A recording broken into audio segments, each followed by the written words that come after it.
اعوذ باللہ من الشیطان الرجیم، بسم اللہ الرحمن الرحیم۔ آج ہم سورہ بقرہ آیت نمبر 83 سے پڑھیں گے۔ بسم اللہ الرحمن الرحیم۔ وَإِذْ اور جب اخذنا ہم نے عہد لیا، اخذنا لیا ہم نے، اخذ کرنا لینا،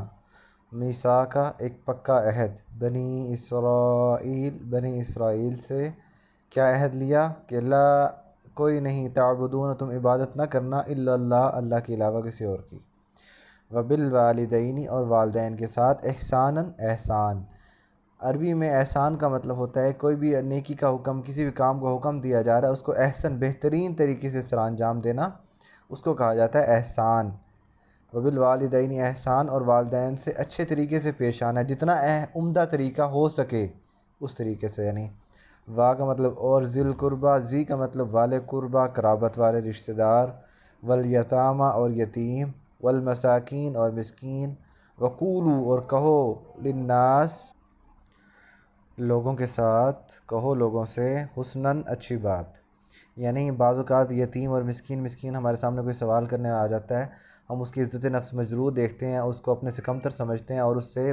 یا پھر پچھلے کسی مسکین یا فقیر سے ہمارا کوئی واسطہ الٹا غلط پڑا ہوتا ہے تو ہم اسے بول دیتے ہیں غصے سے کچھ نہ کچھ، جس سے جو ان کا دل دکھا ہوتا ہے مزید مجروح ہو جاتی ہے ان کی عزت نا۔ تو یہ چیز نہیں، وقولوا للناس حسناً، اور لوگوں سے کہو اچھی بات، وہ سارے آ جاتے ہیں لوگوں میں، والدین بھی، رشتہ دار بھی، یتیم اور مسکین سب آ جاتے ہیں۔ وَأَقِیمُوا الصَّلَاةَ اور نماز قائم کرو، وَآتُوا الزَّکَاةَ اور زکوٰۃ دو۔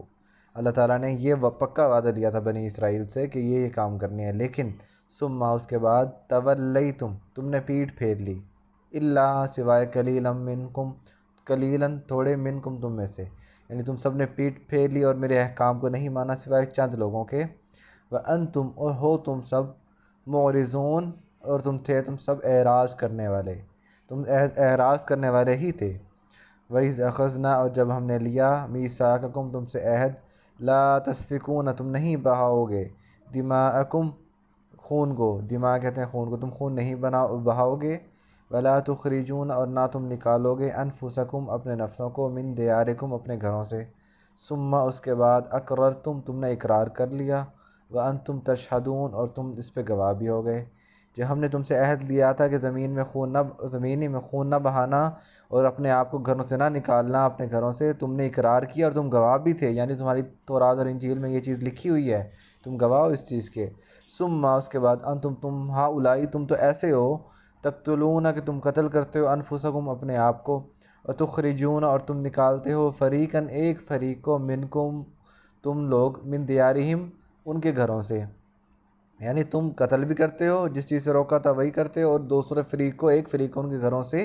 نکالتے بھی ہو، تظاہرون تم غالب آتے ہو، علیہم ان کے اوپر، بالاسم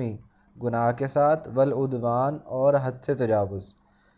تجاوز اور گناہ کے ذریعے ان پہ غالب آتے ہو، وَإِن یاتوکم اور اگر آئے تم لوگوں کے پاس، اسارا کوئی قیدی، تفادوہم تم انہیں فدیہ دے دیتے ہو،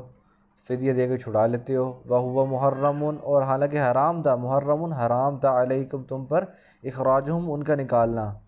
یعنی تم قیدیوں کو، اگر کوئی قیدی آئے تو تم اسے فدیہ دے کے چھڑا تو لیتے ہو، لیکن اس کا نکالنا ہی تمہارے پر حرام تھا۔ اتنی آیت کا بتا دیتا ہوں آپ کو مطلب۔ ہوا یوں تھا کہ اوس اور خزرج دو قبیلے تھے نا اس کے، انصار کے، جو آپس میں لڑتے رہتے تھے، تو اوس کے ساتھ بنو قریظہ اور خزرج کے ساتھ بنو نذیر، یہ تھے ملے ہوئے، تو جب اوس اور خزرج کی لڑائی ہوتی تھی، بنو قریظہ اور بنو نذیر بھی آپس میں لڑتے تھے۔ منع کیا گیا نا قرآن پاک میں کہ تم نے خون نہیں بہانا اور کسی کو گھروں سے نہیں نکالا، لیکن جب وہ لڑتے تھے یہ بھی لڑتے تھے، ایک دوسرے کے